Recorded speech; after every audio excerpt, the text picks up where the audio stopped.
Hadir.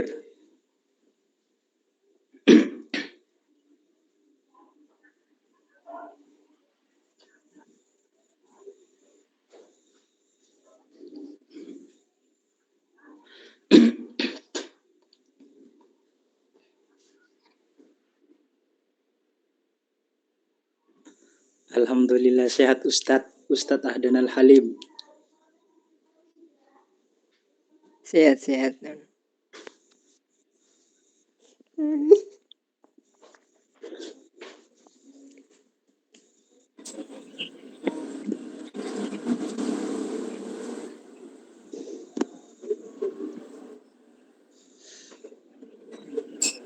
Yang button. Aduh, Masya Allah. Selamat malam para peserta, terutama ahlan wa sahlan datangnya narasumber yang baru dari perjalanan. Perjalanan dari Saya tahlil. juga mohon maaf agak sedikit terlambat, ada beberapa urusan. Baik, apakah sudah bisa dimulai ini? Kawan-kawan, narasumber apakah bisa dimulai ya?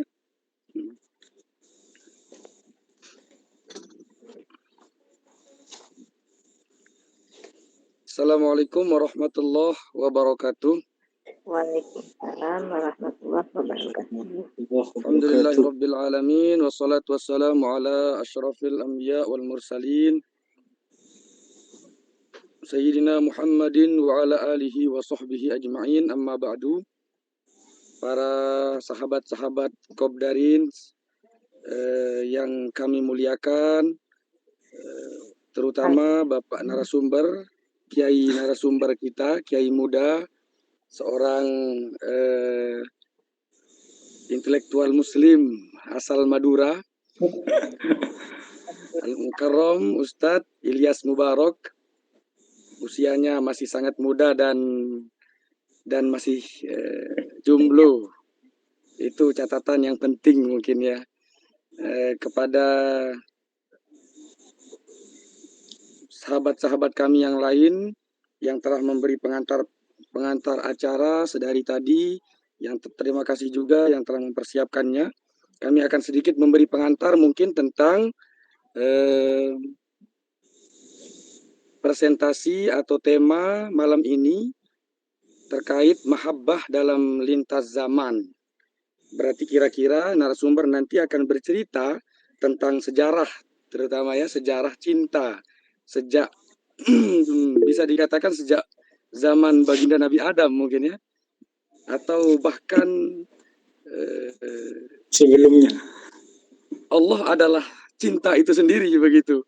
Sehingga berbicara cinta berarti ketika Allah adalah al-awwal, maka dia cinta tidak bisa ditanyakan kapan ia bermula begitu kan. Menarik sekali karena mengingat bahwa ada penggalan surah Al-Fatihah yang bisa kita jadikan pengantar, jadikan pembuka pada kajian kali ini, yaitu Alhamdulillahi Rabbil Alamin. Nah, segala puji bagi Allah yang mana dia itu adalah Rabbil Alamin, zat pengatur alam semesta, dan dia mengatur, diberi sifat di belakangnya Ar-Rahmanir Rahim, dengan penuh kasih sayang ya, dengan penuh cinta dan kasih sayang. Nah, berarti sejak itulah ya ada cinta. Apakah Allah adalah cinta itu sendiri nanti akan disinggung oleh narasumber. Baik, mungkin hanya itu pengantar singkat dari kami pribadi. Selebihnya agar tidak mengurangi waktu narasumber, kami persilahkan kepada Gus Ilyas Mubarak. Tafadhol. Ganti Gus sekarang. Oh Gus, ya kan. Masih muda, belum kawin.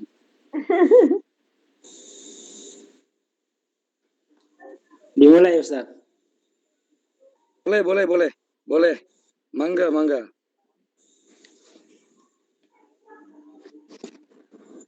Assalamualaikum warahmatullahi wabarakatuh.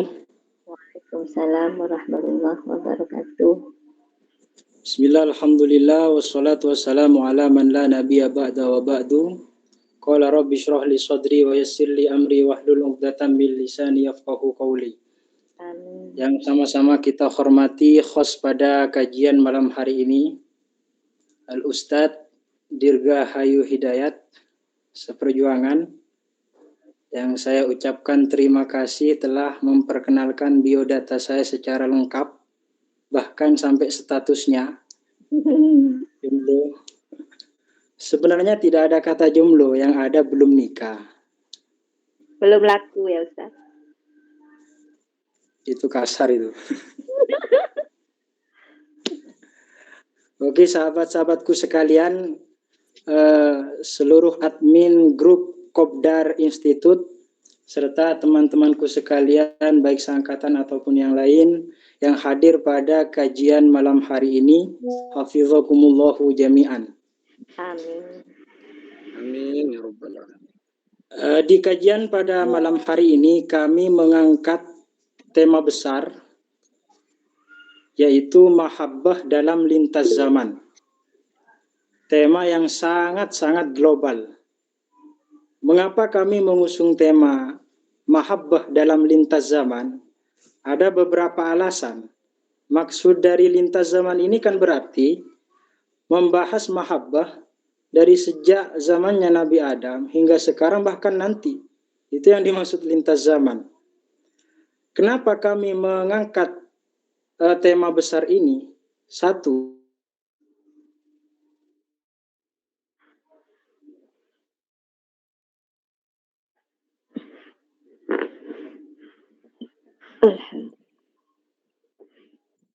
Mungkin narasumber kita sedang terkendala sinyal. Kawan-kawan panitia mungkin boleh ada yang menghubungi atau mencari kabar keberadaannya.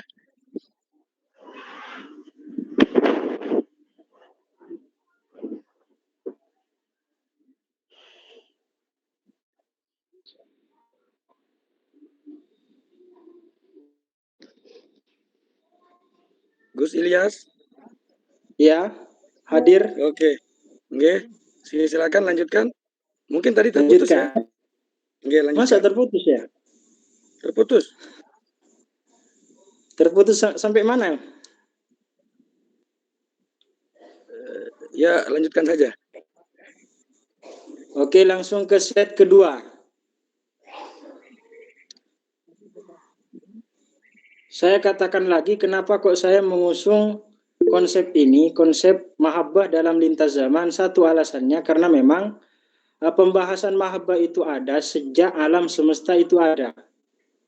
Di dalam kitab Al-Hubb wal Wazal Bainal Jahiliyah wal Islam disebutkan Al-hubbu unshudatul wujudi mundzu kanal wujud. Cinta itu, hub, mahabbah itu merupakan ungkapan syair dari alam semesta ini sejak alam semesta ini ada. Jadi pembahasan mahabbah itu memang ada sejak alam semesta ini ada. Bahkan alam semesta ini ada berangkat dari mahabbah. Itu di bawahnya disebutkan annal alamal alawiyya was sufla innama wujida bil mahabbati wa li ajliha. Alam semesta ini yang kata Wahab bin Munabbih ada 18.000 alam, dunia salah satunya, baik lapisan atas ataupun lapisan bawah, itu semuanya diciptakan berangkat dari mahabbahnya Allah kepada makhluknya. Wa anna harakatal aflaki wasyamsi wal qamari wan nujumi wa harakatil malaikati wal hayawanati wa harakata kulli mutaharrikin innama wujidat bisababil hubbi. Bahkan segala gerak-geri yang ada di alam semesta ini, matahari, bulan, bintang, seluruhnya tindak tanduk kita, perilaku kita, semuanya itu berangkat dari, lahir dari mahabbahnya Allah kepada kita. Allah menciptakan ketaatan karena Allah cinta akan ketaatan. Allah menciptakan kemaksiatan karena Allah cinta akan ampunan. Allah menciptakan kenikmatan karena Allah cinta akan hamba yang bersyukur.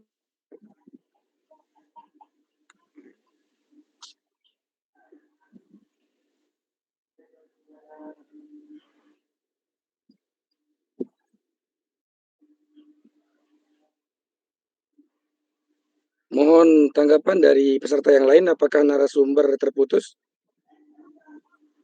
Ya, terputus ya. Ya, terputus, Ustaz.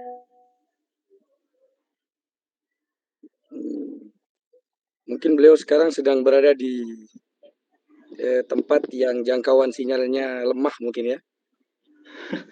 Terputus ya Ustaz? Ya, terputus. Mohon lanjutkan saja, jangan tanya sampai mana. Oke. Lanjutkan. Lanjutkan ya. Ya, lanjutkan.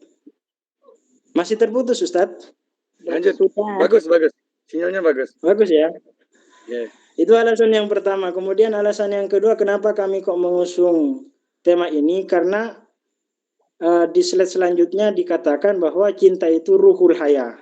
Cinta itu ruhnya kehidupan. Cinta itu inti dari kehidupan. Ini sesuai dengan kata hub yang di dalam kitab Risalah Kusyairiyah dikatakan al-hubbu ma'khudun minal habbi.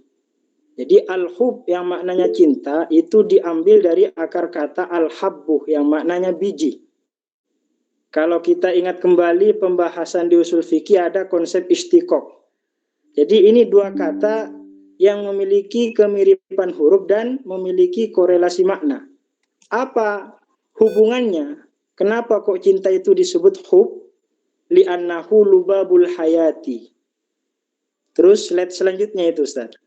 Li'annahu lubabul hayati kama annal hubba lubabun nabati. Jadi di slide selanjutnya itu dijelaskan al-hubbu itu diambil dari akar kata al-habbu yang maknanya biji. Kenapa kok cinta disebut al-hub? Li'annahu lubabul hayati kama annal hubba lubabun nabati. Karena hub itu adalah inti dari kehidupan sebagaimana biji itu adalah inti dari tumbuh-tumbuhan. Nah, ini alasan yang terakhir. Kita masuk ke pembahasan, itu ada di slide selanjutnya. Mahabbah lintas zaman di sini kami membagi 3 sub pembahasan.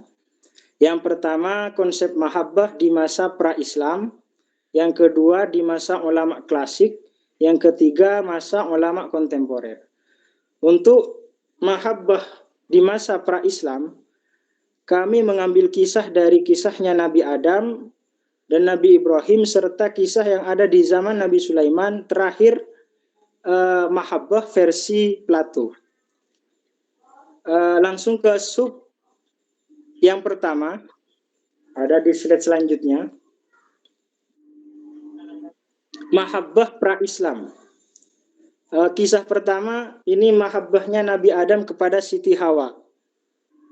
Dikatakan kalau masih pikir nih. bahwa ketika Allah itu menciptakan Siti Hawa, istaqolaha Adamu, spontan tiba-tiba Nabi Adam itu langsung terpesona akan kecantikannya Siti Hawa. Karena memang Siti Hawa ini dikatakan paling cantiknya wanita sedunia. Allah di riwayat lain Allah membagi keindahan itu sebanyak 10 katanya. 3 diberikan kepada Siti Hawa, 3 diberikan kepada Siti Saroh, 3-nya diberikan kepada Nabi Yusuf, 1 itu dibagi-bagikan kepada seluruh makhluk. Makanya Nabi Adam ketika Siti Hawa itu baru diciptakan langsung terpesona akan kecantikannya. Istaqolaha Adamu. Karena terpesona, ini lebih kepada al-hawa, marotibul hub yang pertama. Cinta yang ada aspek syahwatnya. Sehingga Nabi Adam itu madda yadahu ilaiha. Mau memeluk Siti Hawa. Karena moro-moro Nabi Adam ini mau memeluk Siti Hawa. Faqalallahu lahu, mah ya Adam. Jangan dulu, tahan dulu, stop. Jangan langsung meluk-meluk kayak gitu katanya. Hatta tu'addiya mahraha. Sampai kamu memberikan mahar kepada Hawa. Ini Allah ingin mengajarkan bahwa inti dari cinta itu adalah memberi. Dengan apa? Dengan mahar. Ini sejarah awal adanya mahar dalam pernikahan. Jadi kesimpulannya di judul itu, cinta adalah memberi. Berangkat dari kisahnya Nabi Adam ini, di mana Allah memberi pelajaran bahwa jangan langsung kamu memeluk Hawa sebelum kamu memberi mahar kepada Hawa. Kalau memang kamu benar-benar cinta kepada Siti Hawa, berikan dulu maharnya. Makanya mahar itu di Arab dikatakan sidak. Menurut pendapat yang kedua dari Imam Az-Zamakhsyari, as-sidak itu dari kata as-sidqu yang maknanya jujur. Kenapa? Karena mas kawin itu sebagai wujud kejujuran cintanya suami kepada istri. Itu. Jadi kesimpulannya dari kisah ini, cinta adalah memberi. Untuk membuktikan bahwa benar-benar cinta, yakni harus ada kedermawanan dalam memberi. Jangan sampai berucap cinta tetapi masih ada sifat kikir kepada orang yang dicintai. Di kitab lain disebutkan salah satu musuh terbesarnya wanita itu adalah kikir. Al-bukhlu aduul mar'ah katanya. Al-bukhlu aduul mar'ah. Kikir itu adalah musuhnya perempuan, musuhnya wanita. Kikir di sini bersifat global, tidak hanya kikir dalam hal harta, tapi juga kikir dalam perhatian, romantisme, kasih sayang, dan sebagainya. Itu yang pertama, potret mahabbah di zamannya Nabi Adam. Kami menyimpulkan cinta adalah memberi. Kemudian slide selanjutnya, cinta adalah ketaatan. Ini kisahnya Nabi Ibrahim, di mana beliau memiliki pangkat mulia yakni Khalilullah, kekasihnya Allah. Ini pangkat atau derajat cinta tertinggi, kata Ibnul Qayyim, al-khullah. Beristilah al-khullah. Jadi cinta tertinggi yakni ketika seseorang itu disebut Khalilun. Nabi Ibrahim diberi gelar Khalilullah karena besarnya ketaatan beliau ketika diperintahkan oleh Allah. Diceritakan ini salah satu awal sejarah dari disyariatkannya khitan. Lama amara Ibrahim alaihi salam bil ikhtitani walam yajid al-Musa ikhtana bil qadumi. Ketika Nabi Ibrahim itu diperintah oleh Allah untuk berkhitan, saat itu Nabi Ibrahim tidak menemukan pisau katanya. Yang ada kapak. Faqila lahu halla sabarta faqila lahu. Kemudian pakai apa Nabi Ibrahim ketika khitan? Pakai kapak langsung. Tidak cari pisau dulu. Lalu ditanya oleh orang lain, faqila lahu halla sabarta hatta tajidal Musa. Kenapa kamu kok gak sabar dulu sampai kamu menemukan pisau katanya? Faqala inna ta'khira amrillahi azza wa jalla la'azim. Sungguh menunda-nunda perintah Allah itu sangat besar resikonya. Ini kami menyimpulkan kenapa kok Nabi Ibrahim dikatakan Khalilullah, kekasihnya Allah, karena besarnya ketaatan beliau. Jadi cinta adalah ketaatan. Kemudian selanjutnya,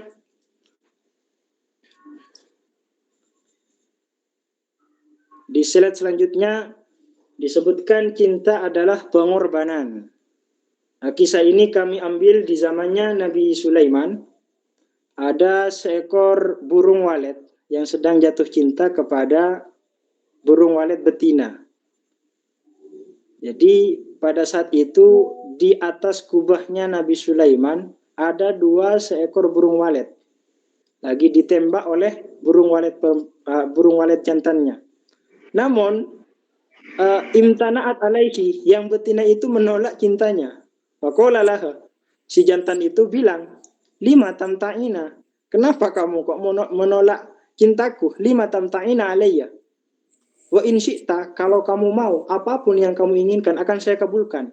Bahkan qalatul kubbata ala Sulaiman, kalau kamu pengen saya balikkan kubah ini, kubahnya kerajaannya Nabi Sulaiman, akan saya balikkan. Meskipun nanti resikonya saya akan disiksa oleh Nabi Sulaiman, akan dipenjara, akan dihukum oleh Nabi Sulaiman. Qada'a Sulaimanu, itu didengar oleh Nabi Sulaiman. Sehingga ditanya oleh Nabi Sulaiman, ma hamluka ala ma qulta, apa maksud perkataanmu itu, mau membalik kubah dari kerajaan saya? Faqala ya Nabi Allah, innal usyaka la yu'akhuduna bi aqwalihim. Seorang yang jatuh cinta itu gak bisa disiksa karena perkataannya. Lalu Nabi Sulaiman berkata, faqala sadaqta, Iya, benar juga. Nah, dari kisah ini kami menyimpulkan cinta adalah pengorbanan. Jadi si seekor walet jantan itu mengorbankan dirinya meskipun nanti kemungkinan akan disiksa kalau seandainya dia akan membalik. Ini mustahil ya, kalau seandainya dia membalik kubahnya Nabi Sulaiman. Jadi mahabbah pra-Islam bagi kami ada 3 poin, yaitu cinta adalah memberi, yang kedua cinta adalah ketaatan, yang ketiga cinta adalah pengorbanan. Kemudian macam-macamnya cinta. Ini menurut Plato, ini kan pra-Islam juga. Jadi menurut Plato, cinta itu ada 2 katanya. Ada cinta alawi, ada cinta ardi. Alawi di sini berarti cinta yang mulia. Cinta ardi maksudnya cinta yang rendah. Jadi Plato di sini membagi cinta menjadi 2. Ada hubbun ardiyun, cinta yang rendah, ada hubbun alawiyun, cinta yang mulia. Apa perbedaannya? Kalau hubbun ardiyun itu mencintai sosok wanita hanya yang dilihat adalah fisiknya, yang dilihat adalah zatnya. Berbeda dengan hubbun alawiyun yang mana cintanya itu lebih kepada ruhnya, jiwanya, hatinya, lebih kepada dibalik fisiknya, akhlaknya, santunnya, dan lain sebagainya. Itu perbedaan dari hubbun alawi dan hubbun ardi. Kemudian di slide selanjutnya masih membahas mahabbah menurut Plato.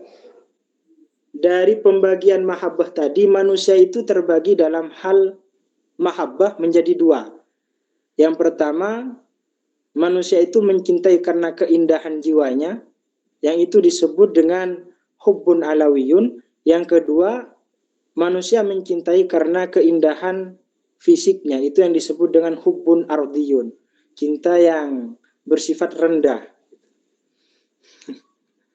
Masuk ke slide selanjutnya, kita akan membahas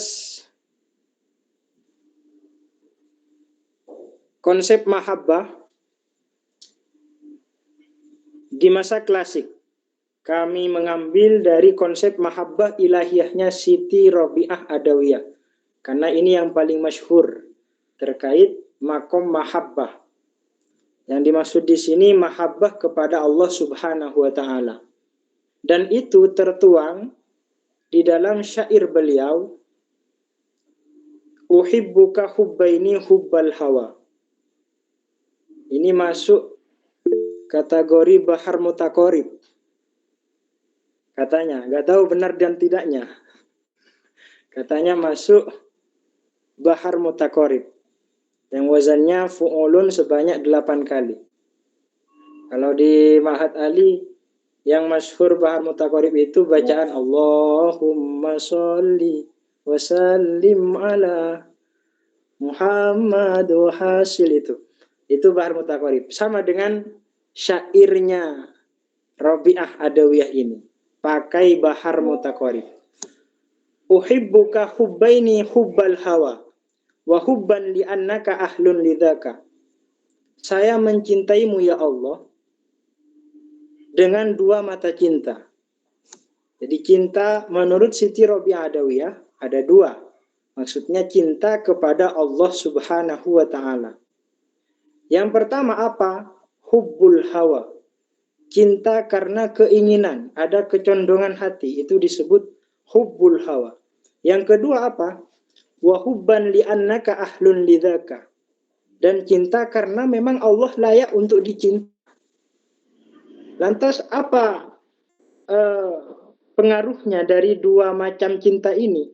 Fa'ammal ladzi huwa hubbul hawa fashuli bi dzikrika amman siwaka. Mencintai dengan cinta hawa, dengan hubbul hawa, membuatku itu sibuk untuk mengingatmu ya Allah, sehingga lupa selainmu.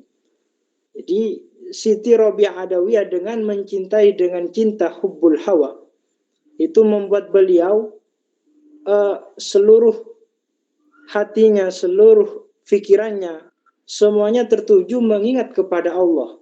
Sibuk untuk mengingat Allah sehingga lupa kepada selain Allah. Itu maksud atau pengaruh dari hubbul hawa. Wa ammal ladzi anta ahlul lahu, sedangkan cinta yang kedua, yakni cinta karena engkau layak dicintai ya Allah. Fakashfuka lil hujbu hatta araka. Sehingga dengan cinta yang kedua ini engkau membukakan tabir yang menghalangi aku denganmu ya Allah. Sehingga aku melihat keindahanmu, keagunganmu. Itu pengaruh dari cinta yang kedua, cinta macam yang kedua, yakni hubbun ahlun lak, cinta ahlun lak. Dari syair ini dan ada di slide selanjutnya bahwa hubbun menurut Siti Robiah Adawiyah maksudnya hubbul ilahi, cinta kepada Allah, itu ada dua. Dan ini ditafsiri oleh Imam Al-Ghazali di dalam kitab Ihya-nya. Apa yang dimaksud dengan cinta hawa? Cinta kecondongan hati, cinta keinginan hati. Yaitu dikatakan hubbullahu li ihsanihi ilaiha wa in'amihi alaiha. Maksudnya cinta hawa di sini yakni cinta kepada Allah karena Allah itu telah memberikan banyak kebaikan kepada manusia. Allah telah memberikan anugerah yang banyak kepada manusia, kenikmatan kepada manusia. Sehingga karena pemberian itulah kemudian lahir hubbul hawa, kecondongan hati untuk mencintai Allah Subhanahu wa taala. Ini berarti cinta yang sifatnya masih maklul. Masih ada alasan di sana. Kenapa kamu kok cinta kepada Allah? Karena Allah itu zat yang maha memberi. Karena Allah itu zat yang maha berbuat baik. Nah, itu masih cinta yang levelnya menurut Siti Robiah Adawiyah level biasa. Di atasnya lagi apa, yakni hubbun ahlun lak. Hub ahlul lak. Cinta karena memang Allah layak untuk dicintai. Ini tingkatan mahabbah secara mutlak tanpa ada alasan-alasan apapun. Karena memang ketika Siti Robiah Adawiyah tersingkap tabirnya melihat akan keindahan Allah, lalu kemudian lahirlah cinta secara mutlak tanpa adanya embel-embel, tanpa adanya ilat, yaitu cinta ahlun lak. Nah, Imam Al-Ghazali itu menafsiri maksudnya cinta ahlun lak itu apa? Yaitu al-hubbu li jamalihi wa jalalihi. Cinta kepada Allah karena keindahannya. Ini bukan ilat ya. Jadi beliau di sini ketika disingkap oleh Allah tabirnya dengan dirinya, lalu kemudian lahirlah bahwa ternyata Allah itu memang layak dicintai. Tanpa ada alasan apapun memang layak dicintai. Nah, ini cinta yang kata Imam Al-Ghazali a'lal hubbain wa aqwahuma. Paling tingginya dua macam cinta. Al-hubbul mutlak yakni cinta ahlun lak. Ini konsep mahabbah secara sekilas menurut Siti Robiah Adawiyah. Kemudian hampir selesai. Mahabbah di masa ulama kontemporer. Kami ambil mahabbah menurut Imam Al-Haddad dan Syekh Ibnu Ajibah, salah satu ulama sufi dari Maroko. Menurut Imam Al-Haddad, konsep mahabbah ini, cinta ini, itu tabi'un lil ma'rifah. Al-mahabbatu tabi'un lil ma'rifah. Cinta itu ikut kepada ma'rifah. Tidak akan lahir yang namanya cinta, yang namanya mahabbah, tanpa diawali dengan yang namanya ma'rifah. Kita bisa mencintai seseorang. Dan di sini maksudnya cinta kepada Allah. Kalau kita sudah mengenalnya.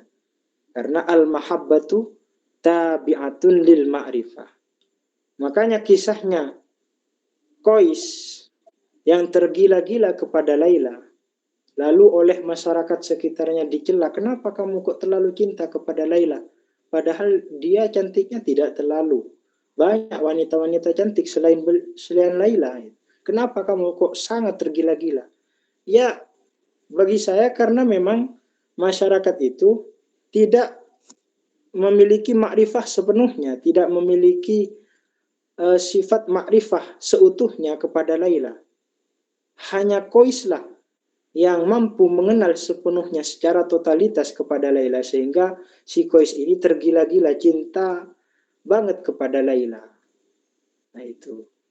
Sehingga dalam syairnya ada di slide selanjutnya dikatakan,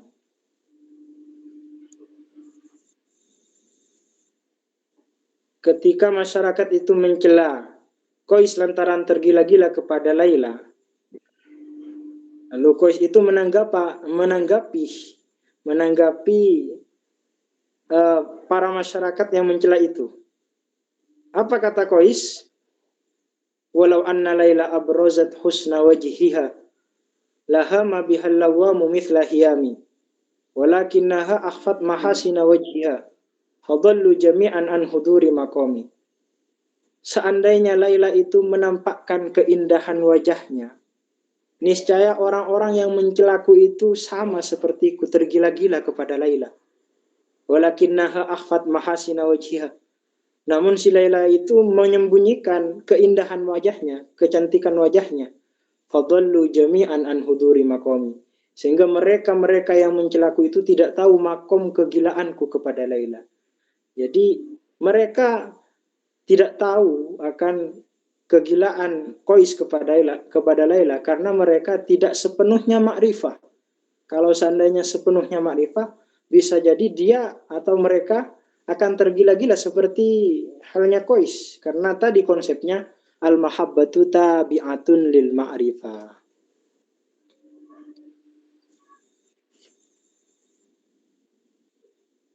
Kemudian slide selanjutnya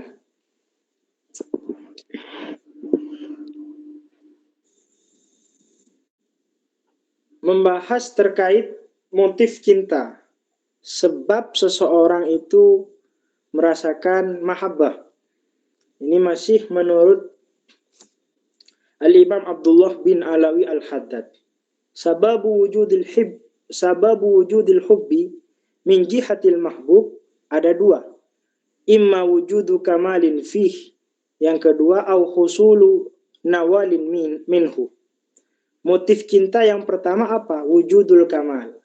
Adanya kesempurnaan, adanya keindahan. Kamu kok cinta kepada dia karena hidungnya bagus, muncul. Kamu kok cinta kepada dia karena dia cantik, karena telinganya bagus misalkan. Nah itu namanya cinta dengan motif wujudul kamal, adanya keindahan. Yang kedua, ada kalanya orang itu jatuh cinta, motifnya apa? Husulu nawal. Karena adanya pemberian. Ketika seseorang itu memberi kepada orang lain itu merasa kok ini kok baik banget. Jadi ini cintanya sifatnya kepada sifat, bukan kepada fisik, kepada sesuatu yang di dalam. Ini kok baik banget, suka memberi misalkan, sehingga lahirlah cinta. Makanya ada pepatah yang masyhur, al-insan Abdul Ihsan. Manusia itu budaknya pemberian. Artinya ketika seseorang itu memperoleh pemberian, bisa jadi akan lahir rasa cinta. Jadi menurut Imam Abdullah bin Alawi Al-Haddad, ada dua motif cinta. Yang pertama, wujudu kamalin fih. Yang kedua, husulu nawalin minhu. Kemudian dari Syekh Ibnu Ajibah terkait maratibul hub, derajatnya cinta. Ini kami ambil di syarah beliau yang masyhur, syarah dari Qasidah Burdah. Ketika nyampe di Qasidah laulal hawa lam turik dam'an ala talalin wala arikta li dzikril bani wal alami. Al hawa, laulal hawa. Jadi di sana kemudian beliau mensyarahi terkait maratibul hub, tingkatan dari mahabbah. Yang pertama kata beliau, tingkatan mahabbah yang pertama yakni al-hawa, ada kecenderungan hati.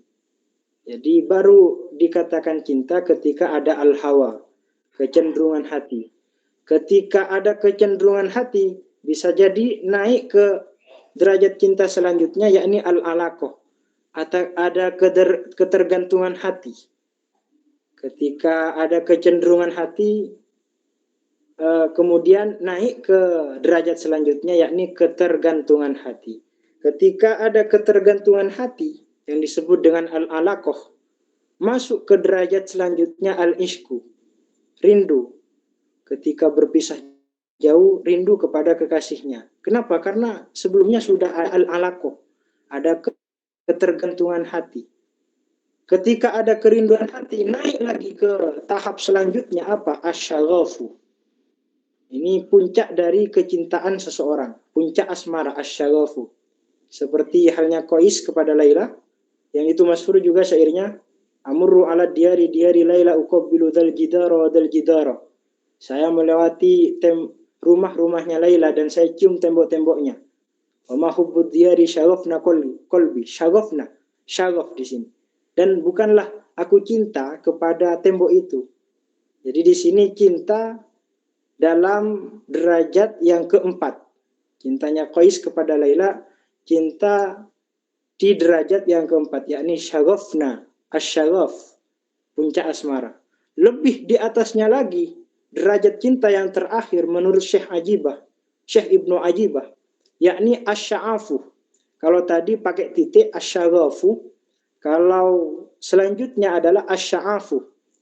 Ini lebih kepada gejolak asmara, atau bisa dimaknai sudah masuk ke kategori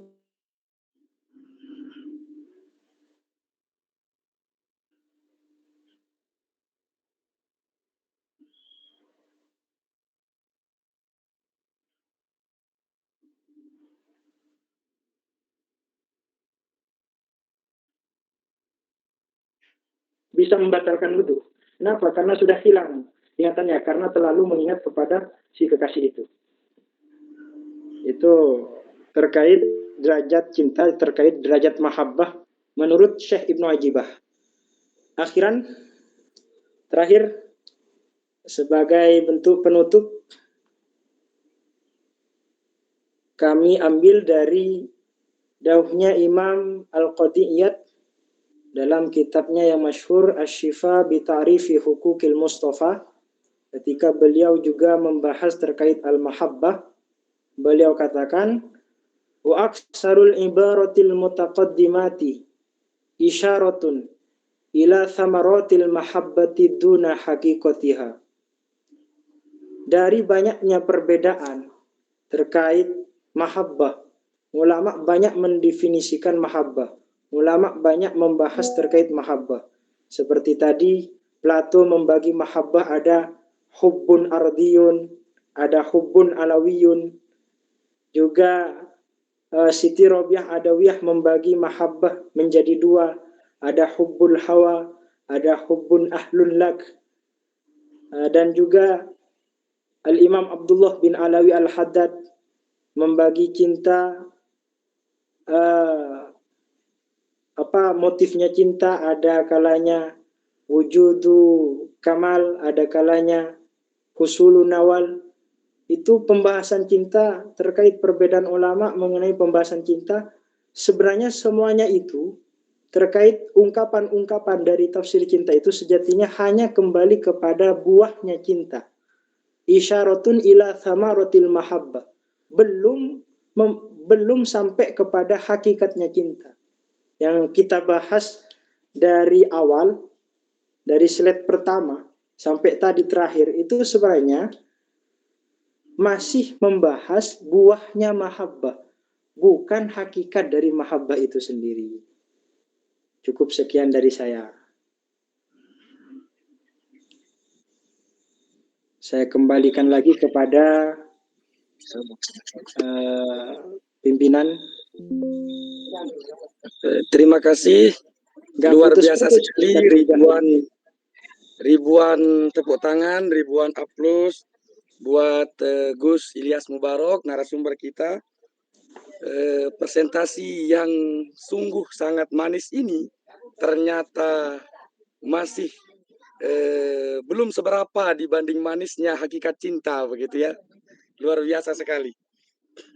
Tapi yang jelas bahwa catatan-catatan menarik yang saya catat, dan tentunya jauh lebih menarik sekali, jauh lebih menarik lagi yang kawan-kawan yang lain catat, adalah bahwa tiada kehidupan tanpa cinta, begitu kan?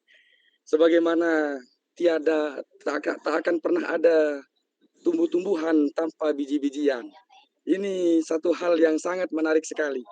Bahkan kita yang hadir hari ini, apapun yang tampak hari ini, itu adalah bukti dari cinta yang disalurkan oleh Allah Subhanahu wa Ta'ala ke alam raya ini. Tidak akan ada kita tanpa ada cinta kedua orang tua kita, dan seterusnya, begitu kan? Tapi ngomong-ngomong yang paling dibenci perempuan, sedikit mengutip yang tadi, untuk memperingati para jomblo wiyun dan jomblo wiyat, bahwa yang paling dibenci perempuan adalah laki-laki yang pelit, begitu kan? Tapi yang jauh lebih dibenci dari laki-laki pelit, tambahan saya, hadza min ziyadati, adalah laki-laki pembohong, begitu. Jadi banyak laki-laki yang menawarkan segala bentuk keindahan, segala bentuk harta dan lain sebagainya. Ketika sudah menikah, ternyata itu semua bohong, gitu. Itu mungkin yang jauh lebih dibenci perempuan. Yang ketiga yang saya catat di sini, yang mungkin menurut kami penting adalah kaidah cinta tadi, bahwa al-mahabbatu tabi'atun lil ma'rifah. Bahwa cinta, terjemah bebas saya, tak kenal maka tak cinta, begitu kan? Al-mahabbatu tabi'atun lil ma'rifah. Tak kenal maka tak cinta. Jadi yang benar mungkin tak kenal maka tak cinta, ya kan? Bukan tak kenal maka tak sayang, karena redaksinya di sini al-mahabbah, bukan ar-rahmatu tabi'atun lil ma'rifah, bukan, gitu kan? Artinya jika kita menemukan kawan-kawan baik yang kita kenal maupun tidak kecelakaan di jalan, atas dorongan kasih sayang kita harus menolongnya walaupun kita tidak kenal, begitu kan? Sehingga yang benar adalah tak kenal maka tak cinta, begitu. Baik, terima kasih. Presentasi yang sangat manis, menarik, dan luar biasa. Tidak saya sangka ternyata ini daging semua. Kami persilahkan kepada para kopdarin yang ingin memberi tanggapan, yang masih bingung ingin memberi pertanyaan, mengungkapkan pertanyaan, atau mungkin ada yang mau curhat, tapi mohon jangan lama-lama, begitu kan? Boleh, karena kita sekarang sedang bersama rajanya cinta, begitu. Tapi ngomong-ngomong, satu informasi lagi, bahwa 3 narasumber kita tentang cinta pada bulan Februari ini ternyata itu semua belum menikah, ya kan? Dari Eneng Eva, Ning Eva kemarin, kemudian Gus Halim, dan sekarang yang terakhir adalah Gus Ilyas Mubarok. Ternyata ilmu cinta mereka belum benar-benar sempurna, belum tersalurkan dengan baik. Oke, mungkin kawan-kawan yang lain ingin mempersilahkan, kami persilahkan ingin memberi pertanyaan atau tanggapan. Falyatafaddalu.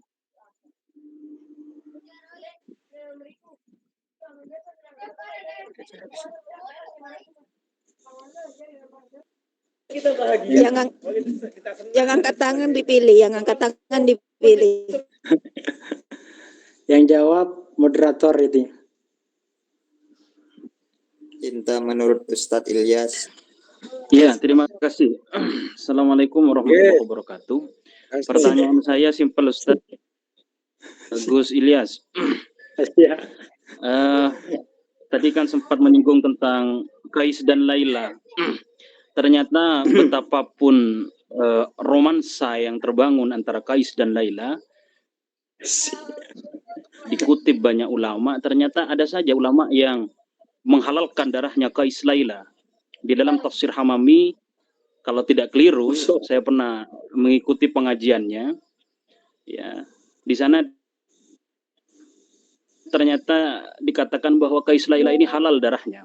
Dalam arti ya dia masuk neraka lah, kurang lebih begitu. Kenapa? Karena cintanya katanya melampaui cintanya kepada Tuhan, kepada Allah Subhanahu wa taala. Saya kira itu kira-kira tanggapannya Gus Ilyas Mubarak ini bagaimana tentang pendapat ulama yang satu ini. Terima kasih. Assalamualaikum warahmatullahi wabarakatuh. Baik, selanjutnya siapa lagi yang angkat tangan tadi? Anita Dewi ya, Mbak Anita Dewi. Atau siapa yang duluan? Kami persilakan dulu ya, Mbak Anita Dewi. Kalau tidak ada, kami lanjut ke yang lain. Masih ada siapa tadi?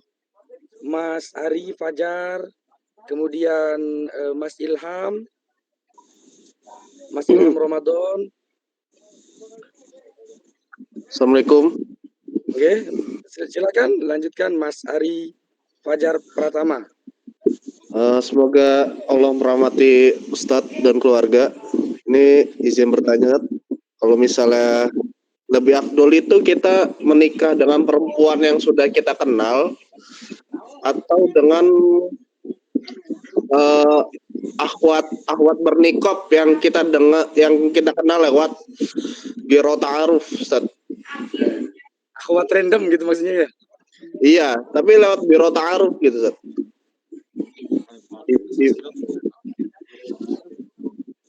Oke. Cukup itu saja. Kami silakan kepada yang lain. Ya. Terima kasih. Oke. Sama-sama, Mas. Mas Ilham Ramadan tadi atau Nada Bagita?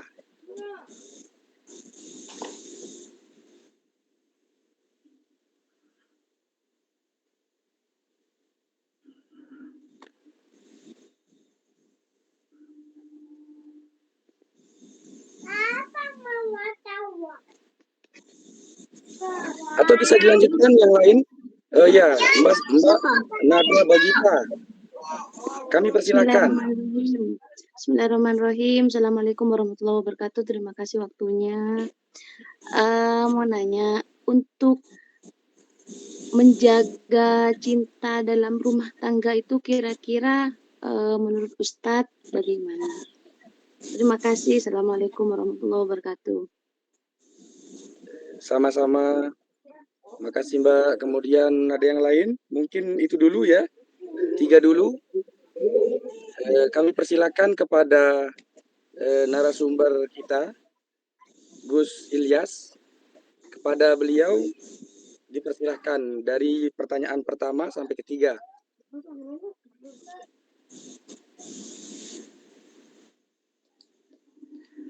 Baik, Assalamualaikum warahmatullahi wabarakatuh. Kita mulai dari pertanyaan pertama. Saya hanya sekedar menanggapi beliau, Ustadz Muiz, yang bertanya terkait pendapat ulama yang mengatakan bahwa si Qais itu halal darahnya karena mencintai Laila melampaui dari mencintai Tuhannya. Saya nggak tahu ini. Ya mungkin entahlah alasan ulama itu mengatakan halal darahnya. Tentu konsep seseorang itu dikatakan halal darahnya karena dia murtad.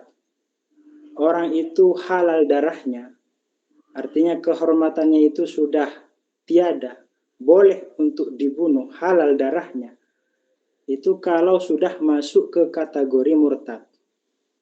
Nah, apakah mahabbahnya Qais di sini bisa dikatakan murtad, atau si Qais ini masuk mahabbah pra-Islam atau setelah Islam? Saya nggak tahu juga.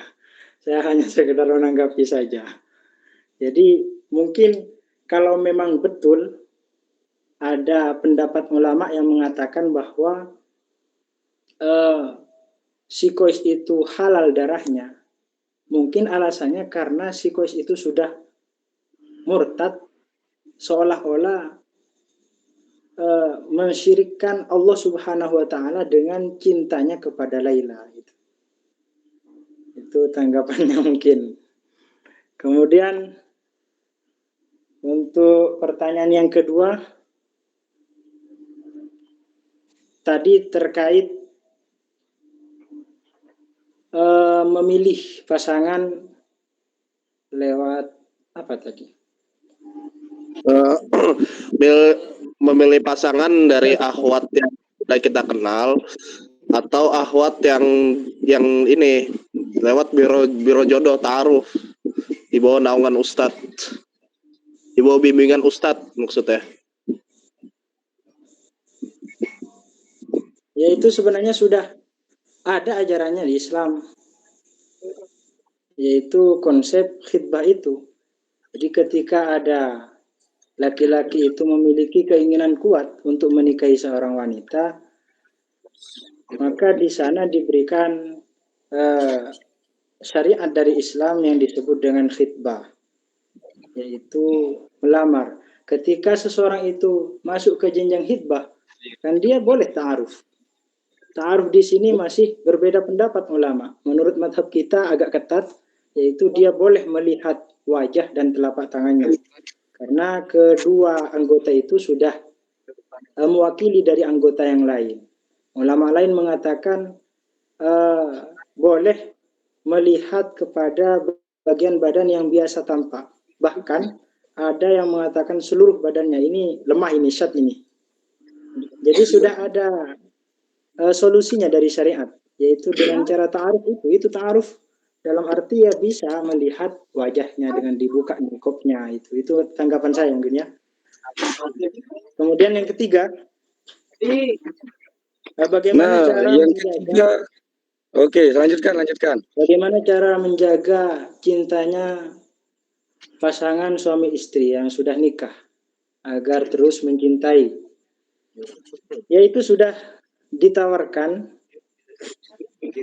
di slide yang awal dari potret mahabbah pra-Islam, yaitu ceritanya kisahnya Nabi Adam yang mencintai Hawa, yang kedua ketaatannya Nabi Ibrahim, yang ketiga yaitu cintanya seekor burung walet ke burung walet betina. Jadi kalau memang ingin terus menjaga cintanya suami ke istri, istri ke suami, yaitu tiga harus dijaga. Cinta adalah memberi. Yang kedua, cinta adalah pengorbanan. Yang ketiga, cinta adalah ketaatan. Itu solusinya mungkin. Itu saja dari saya. Saya kembalikan lagi ke moderator. Terima kasih, keren sekali jawaban dari narasumber kita tadi. Tapi ada satu hal mungkin yang masih tidak diungkapkan secara yakin oleh narasumber ya, tentang bagaimana seorang ulama yang berfatwa tentang halalnya darah Qais bin Mulawwah tadi. Justru saya memiliki pikiran nakal ini, kawan-kawan Kopdarin.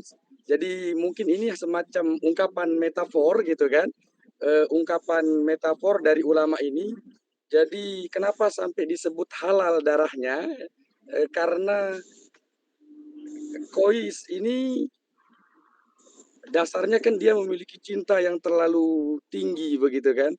Saking tingginya cinta si Qais, dasarnya bahwa darah itu kan najis. Nah, saking tingginya cinta si Qais ini sampai darah-darahnya pun jadi halal. Itu artinya saking sucinya mungkin begitu ya. Artinya ini sebuah metafor, bukan fatwa tentang bolehnya memenggal. Itu hanya pandangan nakal saya. Narasumber boleh membombardir saya di belakang kamera nanti. Kemudian kawan-kawan yang lain mungkin ada yang bertanya. Cukup Mas sudah. Silakan Mas Ilham Ramadan. Assalamualaikum warahmatullahi wabarakatuh. Assalamualaikum warahmatullahi wabarakatuh. Izin bertanya kepada Gus teman-teman Mahat Ali yang mulia. Pertanyaan saya sederhana. Tadi saya sempat mendengar bahwasanya ada istilah yang mengatakan bahwasanya cinta itu mengetahui, makrifah begitu. Kok seakan-akan cinta itu melalui penglihatan. Bagaimana kemudian cintanya seorang tunanetra, tunarungu yang terbatas fisik, dia tapi bisa jatuh cinta. Mohon saya dikasih penjelasan yang masuk akal kenapa orang yang punya keterbatasan dalam arti melihat secara fisik itu bisa jatuh cinta juga, baik itu melalui pendengaran atau indera yang lain. Itu saja mungkin, Gus. Assalamualaikum. Waalaikumsalam. Oke, terima kasih, menarik. Ini Mas Hambali Soli atau bisa diwakili Sudah. oleh Mas Ezwin atau Udah, siapa gak usah yang lah. Oh, enggak usah ya. Oke, Cukup. kalau narasumber bilang enggak usah, kami cukupkan untuk menjawab yang keempat, bagaimana tentang cinta yang tadi dasarnya adalah indrawi, kemudian orang-orang yang diberi karunia non indrawi begitu kan, tunarungu, tunanetra, bagaimana mereka bercinta, bagaimana mereka memulai menyemai dan lain sebagainya. Kami persilahkan kepada Gus, narasumber kita. Ya, sempat kami singgung kaidah cinta al-mahabbatu tabi'atun lil ma'rifah. Ada ma'rifah dulu, baru kemudian ada mahabbah. Mengenal dulu, lalu kemudian lahir yang namanya mahabbah, cinta. Mengenal di sini berbeda dengan melihat. Mengenal itu istilahnya ma'rifah, kalau melihat itu musyahadah. Mengenal lebih dari kata musyahadah. Ada seseorang yang hanya sekedar melihat tapi belum dikatakan mengenal. Dan sebaliknya mungkin kayak orang yang tadi disebutkan, bisa jadi dengan makrifah saja dia sudah masuk kategori mahabbah tanpa harus musyahadah. Jadi syaratnya bukan musyahadah tadi. Al-mahabbatu tabi'atun lil ma'rifah. Ma'rifah di sini maksudnya adalah mengenal, lebih dari kata musyahadah. Maknanya lebih dari kata musyahadah. Itu saja. Nah, menarik sekali jawaban untuk yang keempat ini. Jos gitu ya. Artinya seorang anak yang terlahir dalam kondisi buta, memang dia tidak pernah melihat ibunya, tapi dia sangat mampu merasakan cinta ibunya begitu kan. Getaran dia tentang kedatangan ibunya atau kehilangan ibunya, dia bisa rasakan dengan begitu dahsyat. Itu keren sekali. Tentang pengenalan, ma'rifah, dan musyahadah. Apakah kami tanyakan kepada Gus narasumber, apakah kita akan lanjutkan perbincangan ini? Karena jam sudah menunjukkan sekitar sudah 1 jam lebih ya. Sudah jam 10.09. Ya, sudah lewat. Lewat jam 11. Lanjut. Sudah selesai. Sepertinya kawan-kawan Kopdarin sini ketagihan mendengar penyampaian cinta dari narasumber. Tapi sedari tadi, bukan ya, sedari kemarin, mohon maaf. Sedari kemarin narasumber kita selalu diserang tentang hal-hal yang ranahnya praktis, yang tidak pernah mereka alami. Gus Halim kemarin diserang tentang bagaimana cara melamar gitu kan, bagaimana teknis melamar perempuan, sementara dia seorang laki-laki yang bertatap muka pun tidak pernah dengan cinta begitu. Kemudian sekarang ini kita menemukan bagaimana teknis untuk merawat rumah tangga, sedangkan narasumber kita, mohon maaf dia mematikan kamera, narasumber kita kali ini hanya memberikan teori bahwa caranya itu memberi, kemudian menghormati dan taat begitu kan. Dan itu perlu kita garis bawahi, semua itu hanya sebatas teori di hadapan narasumber kita kali ini. Semoga mereka diberi kelancaran karunia jodoh oleh Allah Subhanahu wa taala. Jika narasumber sudah mengatakan cukup, mungkin untuk pertemuan malam hari ini bisa kita cukupkan. Ada permintaan untuk karena ini adalah season terakhir, mohon untuk membuka kamera. Semua kawan-kawan kita akan berfoto dan semoga kita tidak jenuh dan ketagihan selalu untuk ketemu di bulan Maret atau bulan Ramadan di kajian-kajian selanjutnya.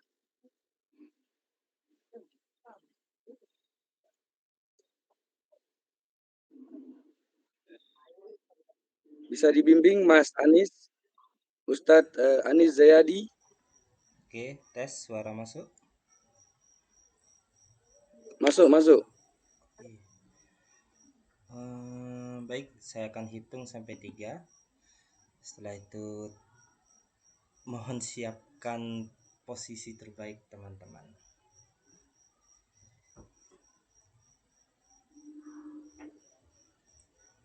Siap ya? Saya hitung 1, 2, 3. Tahan.